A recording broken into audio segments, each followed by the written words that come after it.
Sort of an unusual video, sort of, but it is a Lego video.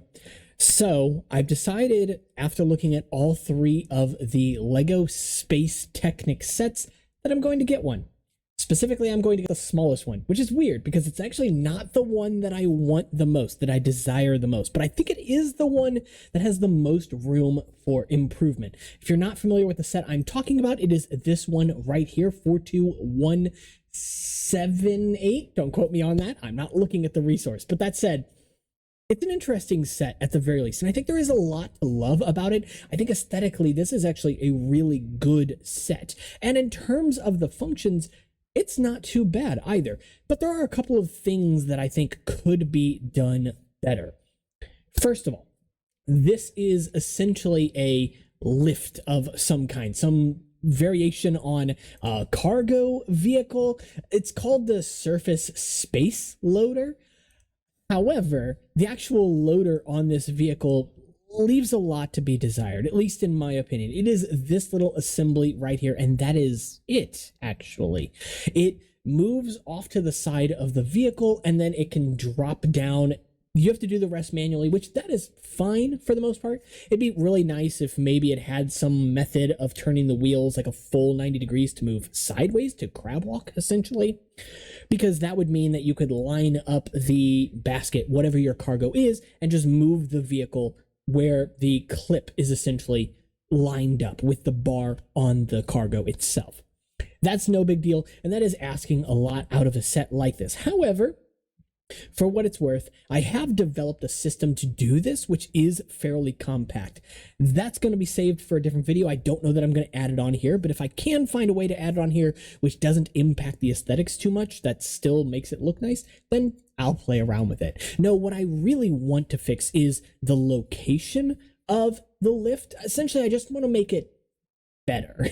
When I think of lifts, I think of things like cranes, or mobile cranes more specifically, where the boom actually extends over the vehicle itself. And I think that that's something this could do in theory. So that's kind of what I want to go for. When this vehicle is laid out flat, the top of it is fairly flat in general, meaning that there's plenty of room there for a boom to sit on top of it. However, when the vehicle goes into the transformation mode that you see pictured, well, that means that front end has to be able to tip like this, which means that boom, in theory, should also have to tip to either get out of the way or be directly connected to the mechanism. Both of these are definitely possible. It just depends on what solution looks the best, adds the fewest parts, because I'm aiming for this to be maybe like a $5 to $10 upgrade. What do I mean by that? Well, it just basically means I can't shove 700 parts into this. I want this to be something that's relatively approachable for most other people, whether they have their own collection or if they just want to go out of their way to get their own parts to make this mod. Second, something else I may try to do, and this is only if there's enough space for it, the transformation function on this is beautiful, but it is a bit slow. And I think, I'm not positive, I'll look at the instructions later if it has to do with a linear actuator or if it has to do with a worm gear. Both of these do work in very similar ways. And in fact, I built a small mechanism to kind of show you how worm gears work in general.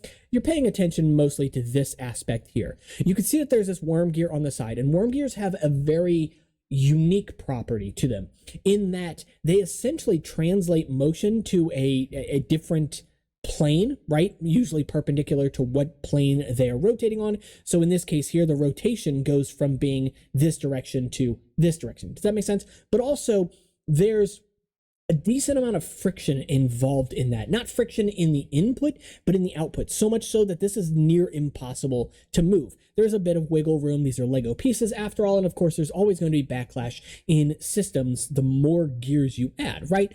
But suffice to say, it's a really good function. However, it's reasonably slow. Essentially, it's the trade-off that you get here. And it's often a trade-off that you see in a lot of geared systems.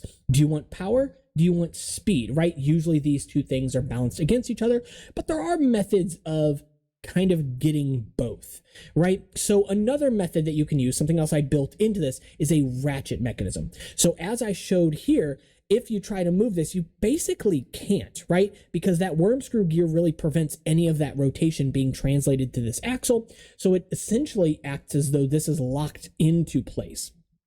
And that works out well enough. However, because it comes at the cost of speed, another method you can use is a ratchet mechanism like this one here. I can turn this and you can see that this moves quick. That is much faster speed than this. It's a 1-to-1 input, in fact. I don't even know why I have a second gear here. It's not doing anything, but you get the point, right? However, in this case, what comes at a loss is the two-directional rotation. I was going to say omnidirectional, but that's not technically correct. Essentially, this system can move in both directions, right? Forward or backwards. This system, however, can only move in one direction.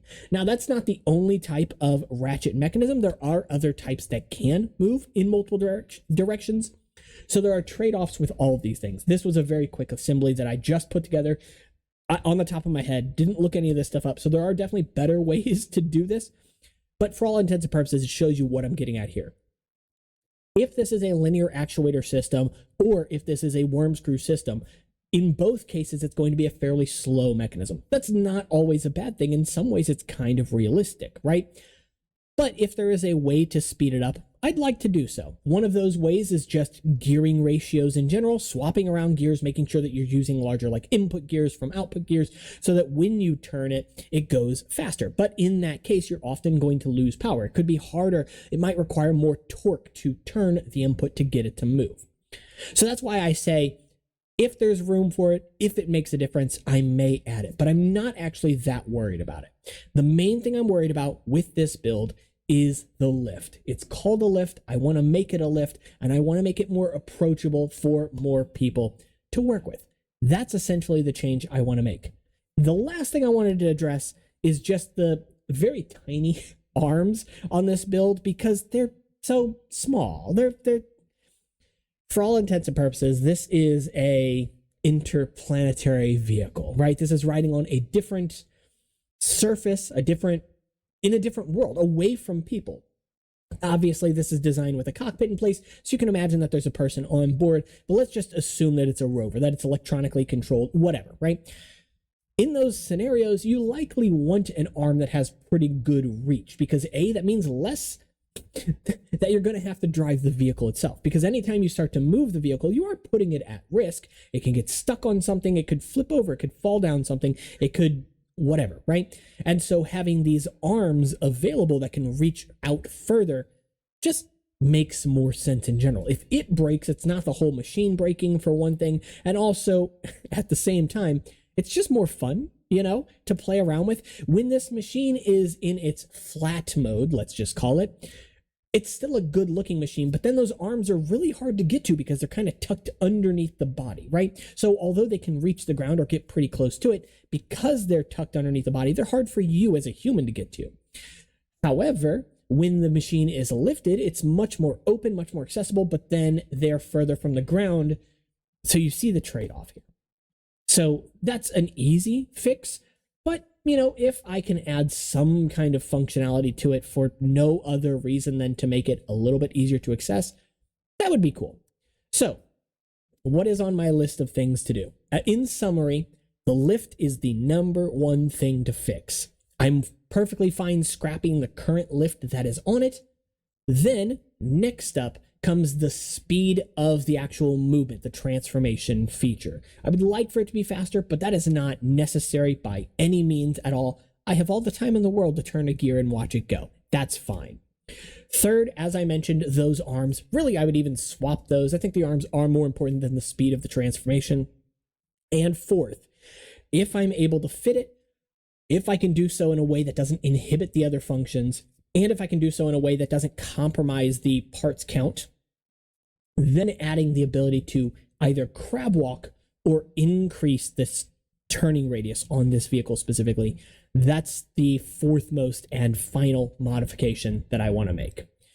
So we'll see what all is possible. We'll see what I can do and what makes the most sense. Because like I said, all of these are absolutely possible to do in a single vehicle, but it comes at the cost of more parts, completely revamping and redoing the vehicle. And at that point, is it a mod? And so in essence, it's a balancing act. I want to make the changes that feel most appropriate that come with like a $5 price tag, right? Or a $10 price tag. Essentially what I mean by that is if Lego released my version of the build, it shouldn't cost but $5 to $10 more than it currently costs. It's a $35 set. So I'm aiming for around the $45 to $50, or sorry, the $40 to $45 mark.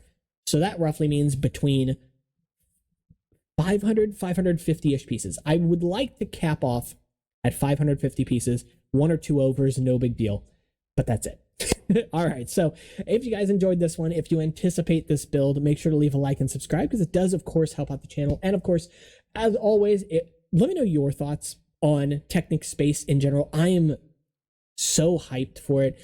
In a way, it's a return to form for Technic, being that these are, though in collaboration with NASA, they're not truly licensed vehicles, if that makes sense, right? So they're not losing functions for the sake of paying for a license or for the sake of fitting some arbitrary shaping of a vehicle. Because as time has gone on in the past 10 years or so, Lego Technic has relied more and more and more heavily on licenses, which is not always a bad thing. I love seeing vehicles that exist both in real life and seeing how well they're translated to Lego. But at the same time, often what I have been seeing over time is that that license comes at the cost of B models because of the development time, and that makes sense. But also it comes at the cost often of the functions themselves, both what is realistic for that vehicle given that license, but also because oftentimes you have to make it look a specific way, and sometimes those looks get in the way of functions where you maybe could have fit a gearbox. There's panels there instead to shape it up. Again, not always a bad thing. I like the Lego supercars as much as the next person, but I haven't bought any because as cool as they look on a shelf, for the most part, the functions you're going to get out of them are basically the same. The cool in concept, cool to have 1 or 2 of every once in a while. I'm not going to go out of my way to buy a $200 or $300 one of these sets, but you know, the Bugatti Bolide, how do you pronounce that? Anyway, is a great set because you can routinely find that for half off right now, and it's 900 pieces. It was already priced well when it was new, and to be able to find it for $25 with all of its parts is a pretty good deal. And you get 2 color choices for it as well. So if you want to build with dark as your pieces, it's a good set to get for dark as your pieces. If you want to build with yellow pieces, it's a good set to get for yellow pieces. So, all right, I've gotten ahead of myself. With all that being said, I do plan to cover more Technic stuff in the future on the channel because it's something else I enjoy, but it's not going to replace anything that's currently here, and I don't have any set schedule for any of it. Like I said, let me know your thoughts on Technic as a whole, on Technic Space, on the space sort of crossover collaboration as a whole. And as always, you can join the conversation in the comments description. You can check out Discord, Instagram, and Patreon if you want to support the channel and get perks. And just make sure you're subscribed. I'll see you all in the next one. Take care.